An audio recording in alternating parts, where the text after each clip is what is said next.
Hi, I'm Rick McConnell with Monumental Studios in Denver, Colorado, home of The Air Show, Christian Radio Imaging, also Christian Radio Edge, and Voice and Production Depot. And we'll be talking in this video about the biggest mistakes people make in the production room and producing and editing. A few things that are very important. Store your sound effects and your music beds on separate hard drives. Don't put them on your computer. And then don't do your work and your production on the same hard drive that you're using for sound effects and music beds. Let me show you what I'm talking about. I'm going to go into my computer right here, and you'll notice right here I've got two extra hard drives. One's called VoiceWork, and one's called Rick's Hard Drive. Actually, the one I call VoiceWork actually contains a few different things: music beds, sound effects, and sweepers right here. Notice this is on a different hard drive than my regular computer. There's my C drive. That's my main computer drive. And this is on something different. And then I actually produce things and keep those stored on something completely different. Right here, I mix down a lot of the things I do and keep those on a different hard drive. So I have two completely separate hard drives than my regular computer. So let's just say I'm working on a project right here on my desktop. When I want to pull some music up, if I'm going to go into my music beds file, bear with me here just a second, and I want to pull over a song here. I'm not going to listen to it. It's just for fun. I'm going to drag it over, but it's going from a separate hard drive to my computer, so it didn't delete it. If you were producing on the same drive that you have your sound effects and your music, what's going to happen is you'll drag it over, and you've just deleted it from your main drive. I did that for a few years before I realized what was happening. I mean, I knew what was going on. I just wanted to copy and paste, and I accidentally dragged it over. So don't do that. That's mistake number one, is people put everything on their computer, all their sound effects, their music beds, and all that, and they're working on their computer.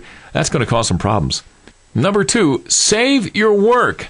I was working with a producer several months ago. Somebody knew I was bringing in, and he maybe overstated a bit his radio experience because he worked on some project, and then the next day we had to change a few things, and I realized that he didn't save any of the work, and it was a kind of an extensive kind of thing. So save your work. That's very, very important. You're going to have to probably make changes in anything that's more than just voice and music bed. Mistake number three is not so much a production problem as it is maybe a management problem, program director problem, is using your voice talent at your station over and over and over. Use it too much. Bring in outside voice talent. With the internet, it's so easy to get outside voice talent, so really limit the number of spots that your own voice talent is on there at the radio station. They should be talking on the air, not going in there and voicing every spot you have come along. Number four, let's talk about shortcuts. Using shortcuts can save you so much time. Let me go into my shortcuts menu.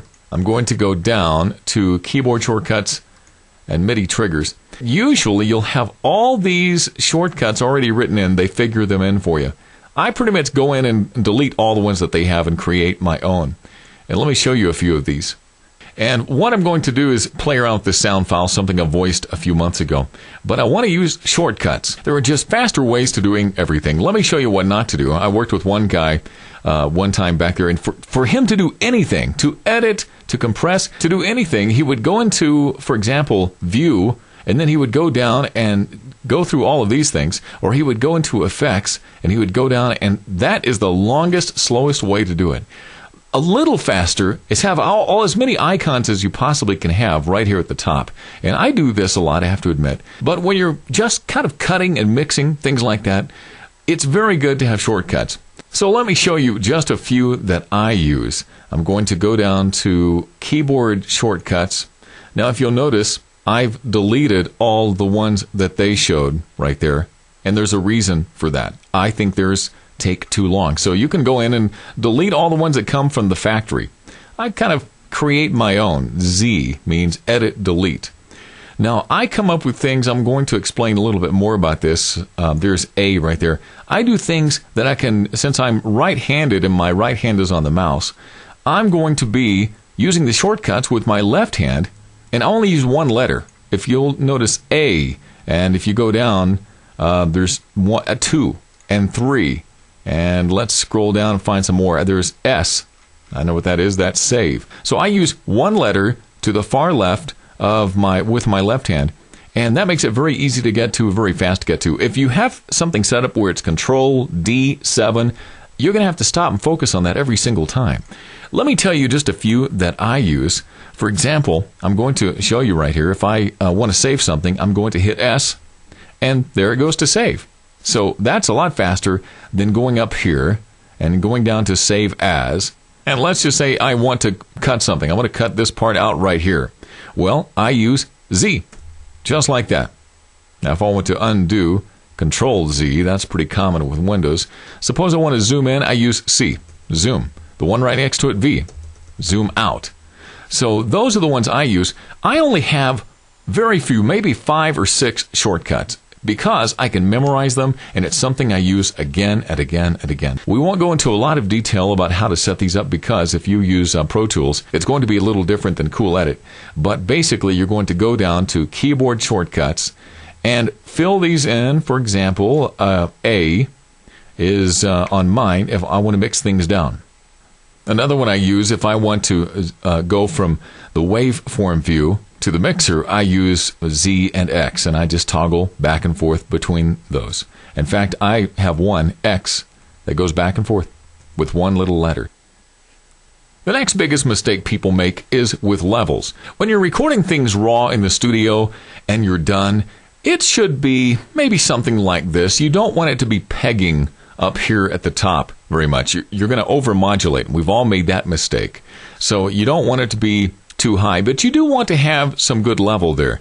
If you're recording things and it looks like this, that's probably too low, because you're eventually going to have to bring it up, and it's going to bring a little bit of white noise in. So again, a level about like that is good for when you're finishing recording. However, once you're finishing your recording, here's the first thing you need to do, is you're going to have to normalize this. You're going to bring these levels up to the very top. Now, normalizing, I go up there. And if you want to create a shortcut for that, you can. And normalize it. That means it brings it the highest peak, which is right there. It brings it up to the top. The next thing I do that's pretty common is I want to cut off the tops of these peaks. Makes a little more even sound. So I maybe do that with some hard limiting. Here's my hard limiting feature. It simply means it's going to cut off the top of these, a little bit like a haircut. I use about -3 dB. You can set yours any way that you want.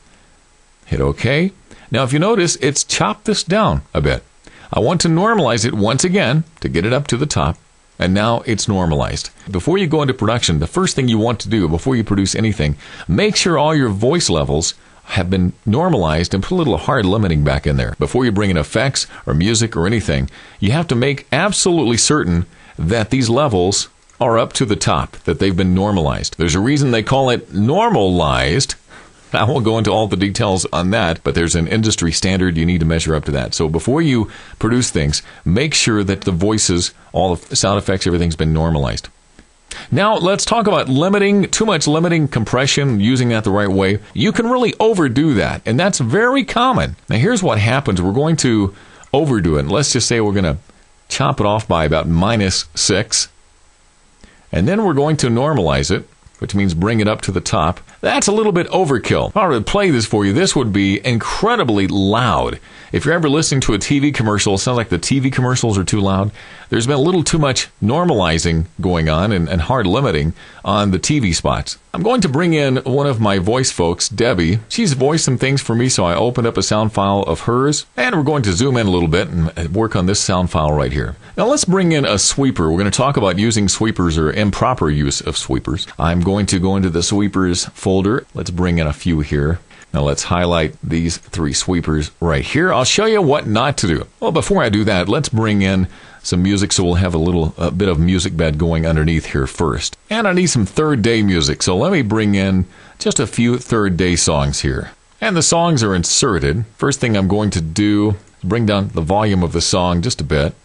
I like to make it flush against the left wall right here. Let me tell you why, so you can keep up with the time on the whole thing. I used to kind of produce things right here in the middle.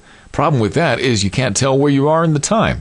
So let's move everything over to the left. I'll put the voice tracks at the top, move the music up below that, move the sweepers over here. Okay, here's a common mistake. People put way too many of the sweeper effects in and let them just stand there by themselves. Now listen to this. Get ready for the concept. The problem is you've got all these sweepers standing by themselves. I really don't like that. what I would do is, first off, let's pull this out. Move the voice up there, lower the volume of the lasers just a bit. And what I would do is bring them in just for a split second where it just sort of blends in.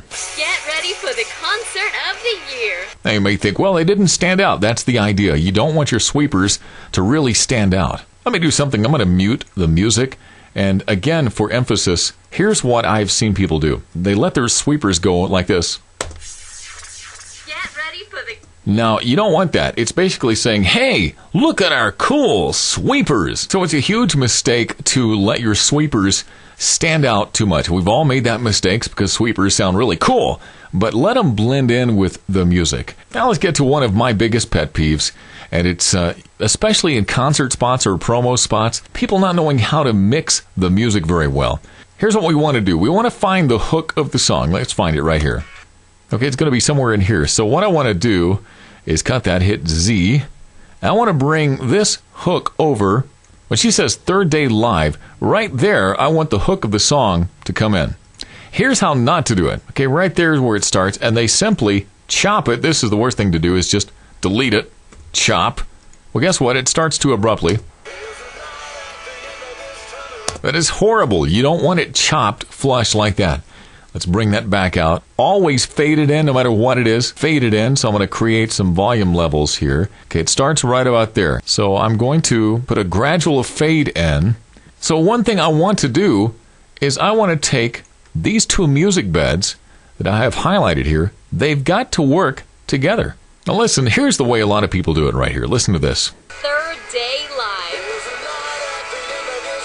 That sounded abrupt and it sounded kind of weak. Actually, believe it or not, you could get away with it with this song. But let's listen to the song just by itself. Solo both of these. Now listen to this as it cuts in. You see how abrupt that came in? You really don't want to do that. So here's the first thing that we're going to do in editing the music. Let's find where the hook comes in and do a gradual fade in. That's where it is, we can tell, but that's too abrupt. Let's do this one here. Now listen how it just gradually comes in.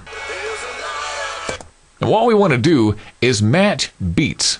Let's listen to this first one right here. See if we can figure where the song hook is going to come in. It could come in right about there. So the first thing we want to do is pull this track over so that the beat lines up just a little bit. See where the beats are? Let's line these up, because I know if the beats aren't lined up, it's going to sound a little bit cheesy anyway. This looks pretty good. The beats look like they're lining up pretty good. Now where I have the fade down over here, I want to put one very similar to that right about the same place on the other channel. Now let's see if these sound okay together. Now the beats seem to work there, so what I want to do is lock these. Now that they're locked, let's match it with the voice. Her voice comes in right there. Day Live.